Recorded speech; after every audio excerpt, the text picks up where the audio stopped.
Hello दोस्तों, स्वागत है आप सभी का रैकपीडिया के एक नए वीडियो में। आज है तारीख 22 जुलाई 2023। आज के महत्वपूर्ण करंट अफेयर्स के सवाल शुरू करने से पहले यदि आप चैनल पर नए हैं, चैनल को सब्सक्राइब कर लीजिए और टेलीग्राम चैनल रैकपीडिया से जरूर जुड़ जाइएगा। वहाँ मैं पीडीएफ और नए करंट अफेयर्स भेजता रहता हूँ।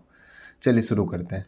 देखिए, आज का पहला सवाल है, किस राज्य के विधानसभा में मृत शरीर का सम्मान विधेयक 2023 लाया गया है या पारित किया गया है? ए राजस्थान, बी पंजाब, सी हरियाणा, डी कर्नाटक। देखिए, इसका सही आंसर हो जाएगा ए राजस्थान। राजस्थान में क्या हुआ है? राजस्थान मृत शरीर का सम्मान विधेयक 2023 लाया गया है। क्या है यह विधेयक? देखिए, इस विधेयक में क्या है कि आमतौर पे आप देखते होंगे सड़क पर जब दुर्घटना हो जाता है तो लोग क्या करते हैं, सबको वहीं पर रख करके, सड़क पर ही रख करके उससे क्या करते हैं, धरना देने लगते हैं। तो अब ऐसा नहीं कर पाएंगे। कहाँ पे? राजस्थान में। ठीक है, अगर ऐसा करते हैं तो उन्हें 2 से 5 साल तक की सज़ा का प्रावधान किया गया है इसके अंतर्गत, और साथ में जुर्माना भी लगाया जा सकता है।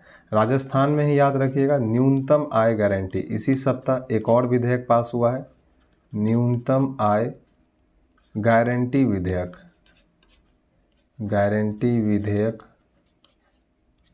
2023। इसमें क्या है इस विधेयक में? तो इसमें 125 दिन का रोजगार दिया जाएगा। 125 दिनों की रोजगार की गारंटी दी जाएगी कि आपको 125 दिन का काम मिलेगा ही मिलेगा। ठीक है, और इसमें और एक चीज़ याद रखिएगा, ये जो मृत शरीर का सम्मान विधेयक है, इसमें परिवार वाले को अब जो बॉडी होगा, जो शव होगा, उसको लेना ही पड़ेगा, रिसीव करना होगा, उनका अंतिम क्रियाक्रम करना होगा। ठीक है, अगर वह ऐसा नहीं करते हैं तो उन्हें भी 1 साल तक की सज़ा हो सकती है। 1 साल तक की सज़ा का प्रावधान रखा गया है। ठीक है, तो ये दोनों ही चीज़ें याद रखिएगा। चलिए आगे बढ़ते हैं। हाल ही में किसे इंडोनेशिया में भारत के नए राजदूत नियुक्त किया गया है? ए संदीप चक्रवर्ती, बी टीवी नागेंद्र प्रसाद, सी देवेश उत्तम, डी सीवी जॉर्ज। देखिए, इसका सही आंसर हो जाएगा ए संदीप चक्रवर्ती। याद रखिएगा, टीवी नागेंद्र प्रसाद अभी हाल ही में ये कहाँ के बने हुए हैं? ये भी भारतीय राजदूत हैं, ये कजाकिस्तान के। ये कहाँ के बने हुए थे? कजाकिस्तान के। पढ़ाए भी थे कुछ दिन पहले। देवेश उत्तम कहाँ के बने हुए थे? देवेश उत्तम लिथुआनिया के। सीवी जॉर्ज ये कहाँ के हैं? तो ये जापान के हैं।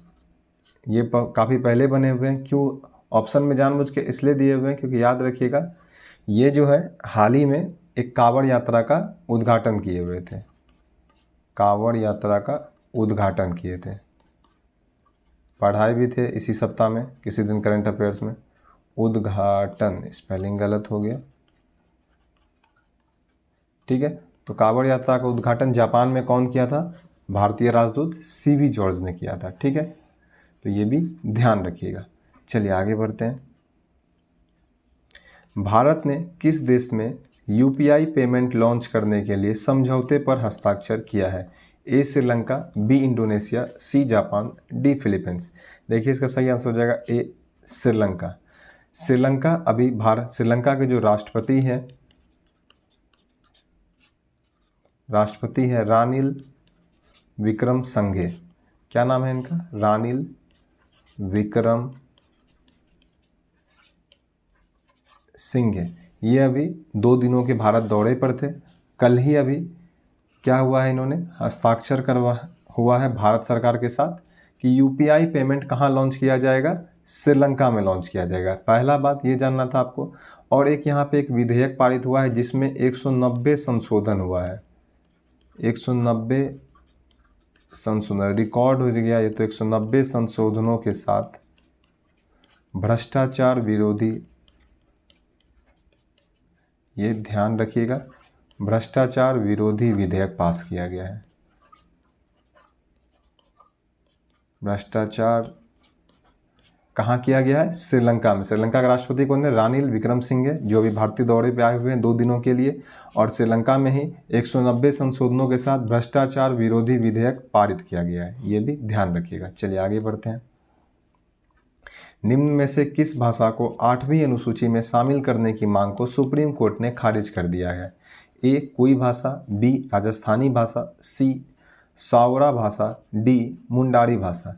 तो ध्यान रखिएगा इसका आंसर हो जाएगा बी राजस्थानी भाषा। राजस्थानी भाषा को सुप्रीम कोर्ट में दायर किया गया था कि इस पर वो सरकार को रिट जारी करे कि इसको 8वीं अनुसूची में शामिल करे। तो इस पर सुप्रीम कोर्ट ने जवाब दिया है कि ऐसा वो नहीं कर सकती है, सिर्फ सरकार ही चाहे वो अपने हिसाब से भाषाओं को 8वीं अनुसूची में शामिल कर सकती है या नहीं कर सकती है। देखिए कुछ ही दिन पहले कोई भाषा को उड़ीसा कैबिनेट द्वारा मंजूरी दिया गया था और इसके लिए उड़ीसा कैबिनेट के द्वारा क्या किया गया था, कोई भाषा को 8वीं अनुसूची में शामिल करने के लिए कहा गया था भारत सरकार को। सावरी भाषा भी वहीं का है, मुंडारी भाषा भी है और एक भाषा होता है भूमिज। इन सभी भाषाओं को उड़ीसा की तरफ से किसी न किसी के द्वारा हमेशा मुद्दा उठाया ही गया है, किस लिए, 8वीं अनुसूची में शामिल करने के लिए। ठीक है, चलिए आगे बढ़ते हैं। किस देश की महिला क्रिकेटर आयशा नसीम ने 18 साल की उम्र में रिटायर होने का ऐलान किया है? ए बांग्लादेश, बी अफगानिस्तान, सी पाकिस्तान, डी भारत। देखिए इसका सही आंसर हो जाएगा सी पाकिस्तान। लेकिन आयशा नसीम पाकिस्तान महिला क्रिकेट टीम से थी। अभी इन्होंने हाल ही में क्या दिया है, इसका कारण क्या दिया है, इन्होंने धार्मिक कारण दिया है। ठीक है, अब ये धर्म के रास्ते पे चलेगी। इनका धर्म क्या है, इस्लाम धर्म है। अब ये इस्लाम धर्म के रास्ते पर ये अब आगे चलेगी, इसीलिए इन्होंने क्रिकेट से संन्यास ले लिया है। चलिए आगे बढ़ते हैं। हाल ही में किस खिलाड़ी ने अपना 500वां अंतर्राष्ट्रीय क्रिकेट मैच खेला है?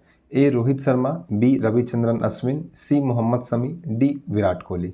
इसका सही आंसर हो जाएगा डी विराट कोहली। विराट कोहली अभी 500वां अंतर्राष्ट्रीय मैच खेले, अपना शतक भी लगाए उस दिन वेस्टइंडीज के खिलाफ। अगर सबसे ज़्यादा मैच की बात करें कि अंतर्राष्ट्रीय क्रिकेट मैच में सबसे ज़्यादा मैच किसने खेला है, तो याद रखिएगा मास्टर ब्लास्टर सचिन तेंदुलकर। सचिन तेंदुलकर इन्होंने टोटल कितना मैच खेला है, तो याद रखिएगा 664 मैच, 664 अंतर्राष्ट्रीय मैच इन्होंने, सबसे ज़्यादा मैच इन्होंने ही खेला है। ठीक है, चलिए आगे बढ़ते हैं। हाल ही में चर्चा में रहा दुर्लभ गोल्डन वाटर स्पाउट किस देश में देखा गया है? ए रूस, बी जापान, सी ऑस्ट्रेलिया, डी चीन। देखिए इसका सही आंसर हो जाएगा ए रूस। ये रूस की कीमा नदी, कौन सी नदी, माफ़ कीजिएगा, कीमा नहीं, कामा नदी, कामा नदी है। अगर पहले आपको ये समझ लीजिए ये गोल्डन वाटर स्पाउट है क्या। देखिए बवंडर देखिए हुए ना आप लोग, धूल का जो गोल गोल गोल गोल गोल करके बनता है, तो ये एक तरह से गोल्डन रंग का होता है जब, ठीक है, और ये कहाँ बनता है, नदी पर बनता है, नदी के जलों पर। ठीक है, आमतौर पे नदी बनता है या तट के आसपास बनता है।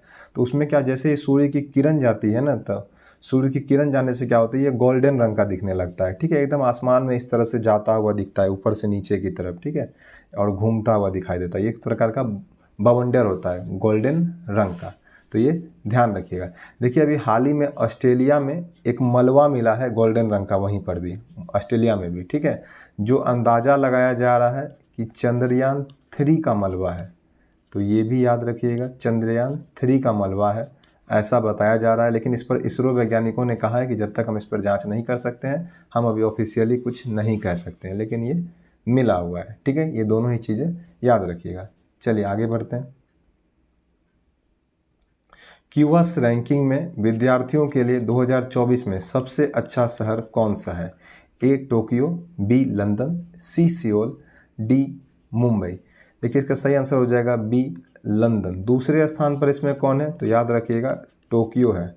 भारत में इसमें शीर्ष पर कौन है, तो मुंबई है। और मुंबई का पूरे विश्व में कितना स्थान है, तो 118वां स्थान है, ध्यान रखिएगा। चलिए कल ही ये रिपोर्ट जारी की गई है, आगे बढ़ते हैं। हाल ही में स्वीडन में धार्मिक ग्रंथ कुरान को जलाने पर किस देश में स्वीडन के दूतावास पर हमला किया गया है? ए ईरान, बी इराक, सी मिस्र, डी इंडोनेशिया। तो याद रखिएगा इसका आंसर हो जाएगा बी इराक। देखिए आप सोच रहे होंगे आप लोग कि क्या स्वीडन में आखिर धार्मिक ग्रंथ जलाने पर कुछ क्यों नहीं किया जा रहा है, तो याद रखिएगा स्वीडन में जो कानून है वहाँ पर आप किसी भी धार्मिक ग्रंथ को जला सकते हैं, किसी भी धार्मिक ग्रंथ को, चाहे वो हिंदू की हो, मुसलमान को हो, सिख ईसाई, किसी भी धर्म की, कोई लेना देना नहीं है वहाँ पे ऐसा। वहाँ पर किसी भी किताब को जलाने के लिए ये उनकी लोकतांत्रिक आज़ादी है वहाँ पे, अर्थात लोकतांत्रिक अधिकार है उनका, ठीक है।